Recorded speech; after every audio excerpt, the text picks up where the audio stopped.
Today we reconnect the head stay, strip all bottom paint, and what power tools we use.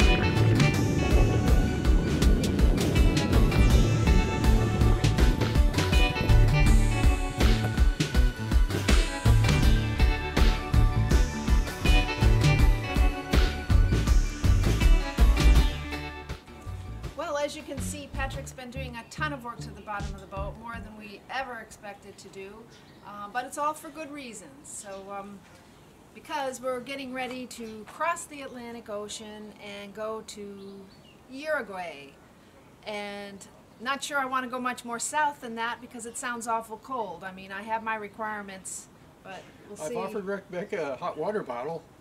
She's very sensitive to the cold, but that wasn't very well received. And he says, how about we just cuddle underneath the blankets all the time? Which I'm up for that one. Every day. But anyway, Rebecca's actually been researching a lot of heating system, propane, diesel, you name it. So we'll see what we eventually wind up with. But in the meantime, I've been getting all the paint off the bottom of this boat in preparation for new bottom paint. So let's get started, and I'll show you what we've been doing.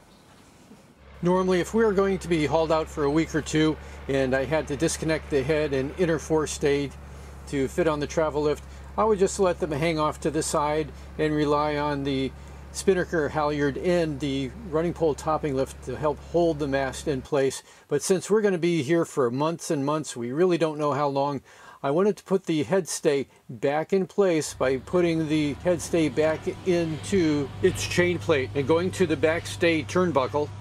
First, I pull the two cotter pins and then unscrew the barrel of the turnbuckle just as far as it will go without losing the backstay. I want to keep some threads inside of that barrel, but that'll make it as loose as possible so the mast will go forward, bend forward fairly easily.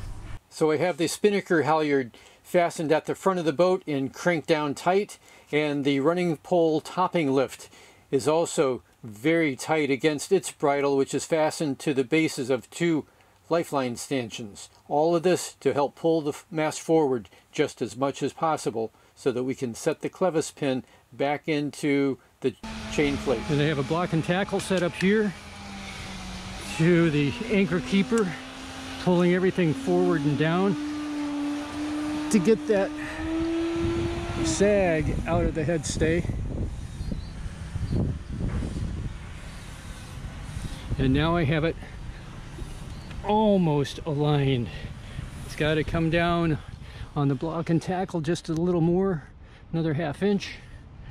First, I eased the tension off of the jib halyard, then tightened down a little bit more on the block and tackle, and that gave me just the alignment I needed to slip the clevis pin in place and put the cotter pin back in its hold to hold everything securely while we're hauled out. And for the next several months, the staysail will just hang off to the side, out of the way, till we get back into the water.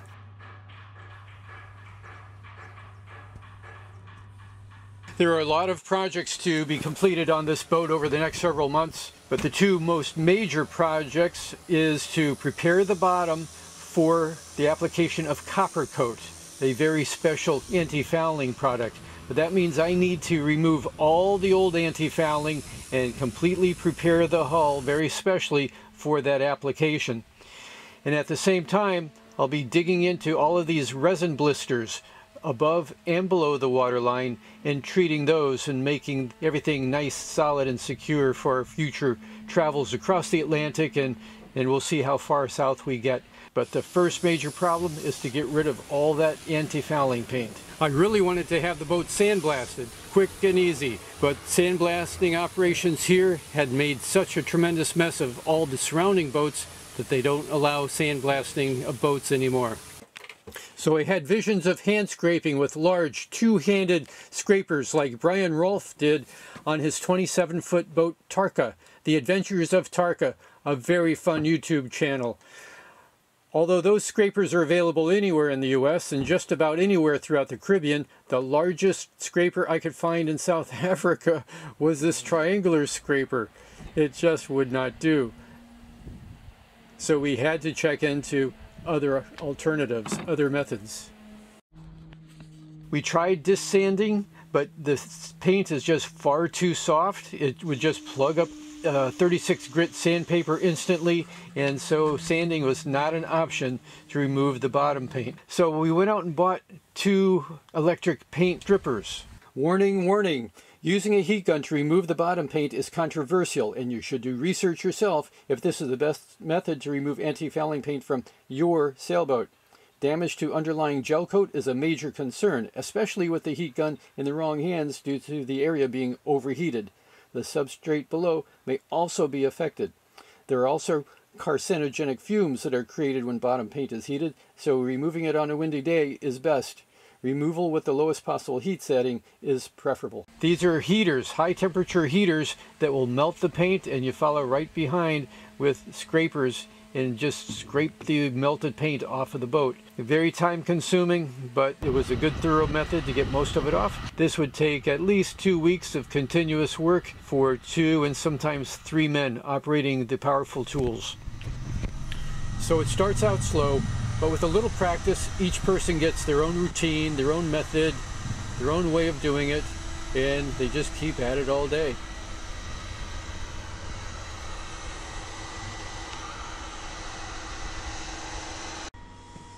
And on this one, all those white spots and the off-white spot, those are digs. It's gone a little too deep, but it's unavoidable, no matter how much practice you have. So once all 4 or 5 layers anti-fouling paint is off, we'll go back and sand this, and we'll have to smoothen out all of those digs. That is not into gel coat. This boat doesn't have gel coat. That's an epoxy layer. But these guns are so hot, it's possible to melt your way right through the whole boat if you're not careful. So after all the anti-fouling paint, all the different layers that was removed from the bottom of this boat, I took a closer look at the remaining red layer of paint, what bits of it there was, and I could see that there was repairs and patches to the boat. This fairing compound had been placed over that red, and as an experiment, I took a rag of acetone and wiped the red paint, and much to my surprise, it came off in the rag. That is not a good sign. If this was any kind of a substantial barrier coat, it shouldn't be coming off with acetone. So this is a major complication. I'm going to be putting all kinds of epoxy fillers and epoxy barrier coat back over this entire hull. So I need a good substrate like this white area that I really cleaned up. And this means we have to go back and grind everything and get all of the red off and down to just the white epoxy barrier coat. Sip was just an amazing man. He could run that 7-inch grinder overhead all day and hardly ever take a break. And at the end of the day, he still wouldn't be tired. So Sip and I both got in here with that 7-inch grinder and spent 2 days just grinding away with 36 grit paper to remove the rest of that red paint, and then we'd go over the whole thing with a random orbit sander and 40 grit paper, and that would smoothen everything out, get it down to a nice white consistency, and I think then ready for any other touch-ups in the way of filling up the dings and gouges, which there weren't many by the time we finished sanded with the 40 grit paper. Why there's such a massive epoxy barrier coat on this hull is that about 18 years ago, the entire hull from the waterline down was peeled and refiberglassed. That was a process to take care of some of the hull blisters at that time, but obviously some of them have reappeared, and that's what I'm dealing with on this haul out.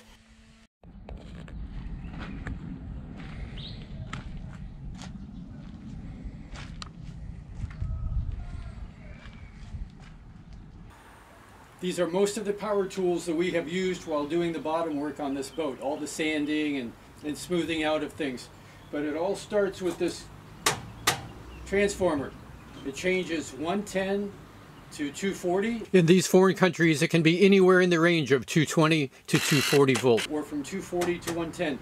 Any international boat really has to sail with this tool if you bring American tools with you. Or if you're a foreigner like an Australian going to America and you intend to do any work. So if your home-bought tools don't match the local AC current, this will straighten it out for you. So anytime we go into a new region with AC 240 current, I have to change plugs.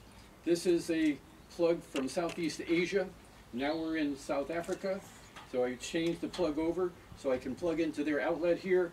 There's a switch on the back. I can go from 240 to 110, and I can plug in my American-made power tools here on this side. I tape over the 220 volt side so that I and anybody else who helps will not be plugging the power tool, my 110 power tool, into the 220 by mistake. And it just makes it run twice as fast, and you can't slow the darn thing down. It hasn't burned it out, but we have only made that mistake for very short periods of time. If you plug anything electronic like a battery charger, a 110 battery charger into the 240 side, zappo. You'll hear it pop, and that charger will be no good anymore. It blows out the circuits right away. Move over to the Porter cable.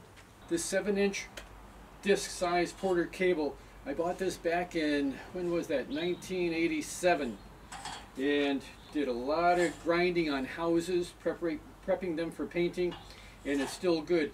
Several years ago, about 5 years ago, when we were hauled out in Kudat on the very north end of the island of Borneo, a bearing gave out inside here, and I thought the machine was dead.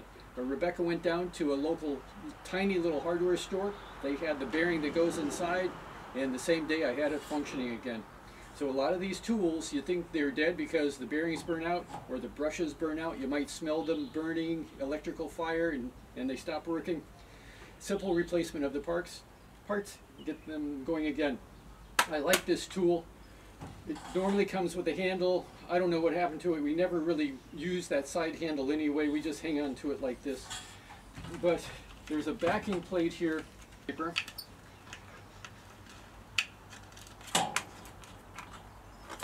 Sometimes it isn't stiff enough, so I'll put on 2 pieces of sandpaper and really make it stiff for the type of grinding that I want to do.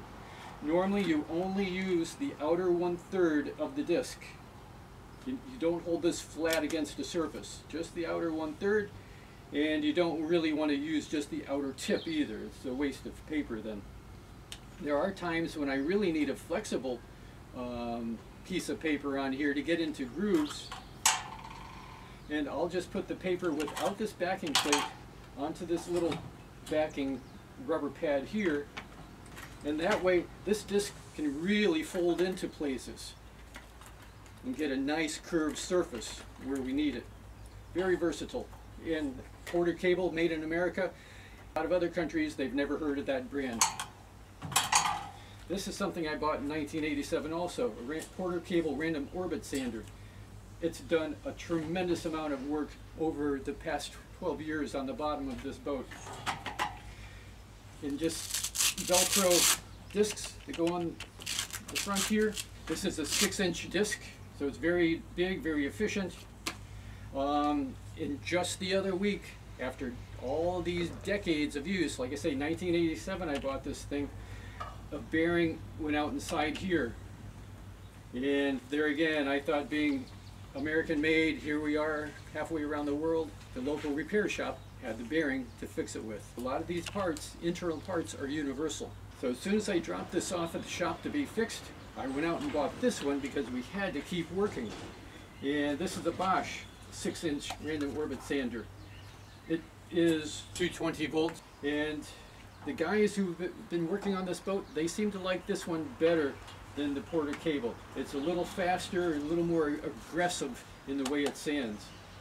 And it also has a dust collection on the back, but we never use that, of course. We don't have a good vacuum to set it up, but that possibility is there, where the Porter cable doesn't have a dust collection system. All these tools we carry on the boat. They're all stuffed away somewhere. This palm sander is great for getting into tight places. It's good for paint prep, especially on woodwork. This is a Gen Tools. I never heard of Gen Tools. I bought it used up in Kudat when we were hauled out, and I'm very surprised. I mean, the price was certainly cheap on it, and I'm surprised it's still working after all this time.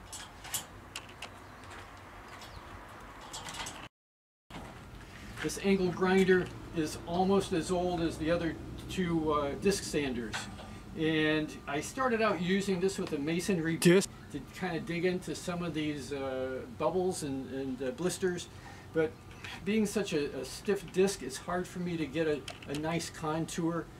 I would have to go back and sand it with a random orbit sander or something else to help smoothen out and round out the contour.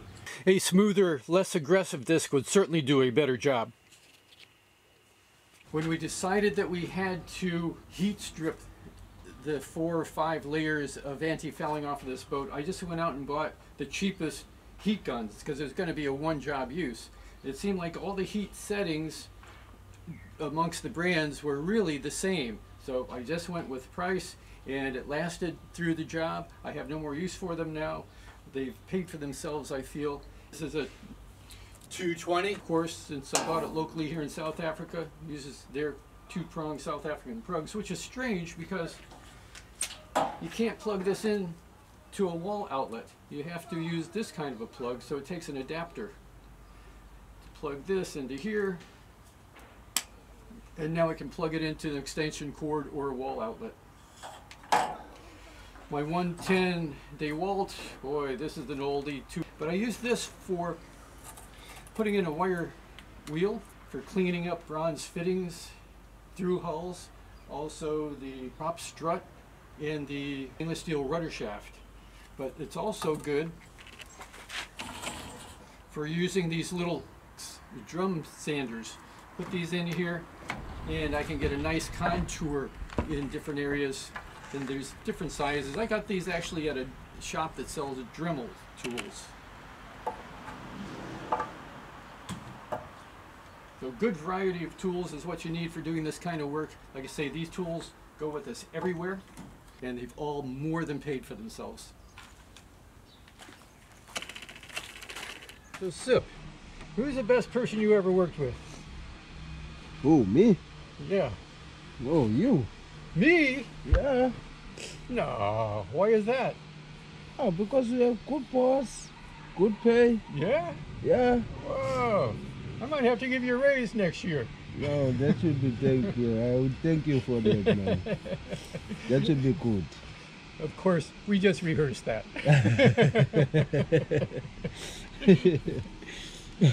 Yeah, you're the good boss. So if you ever come to Richards Bay, you need good help, come talk to Sip. Yeah.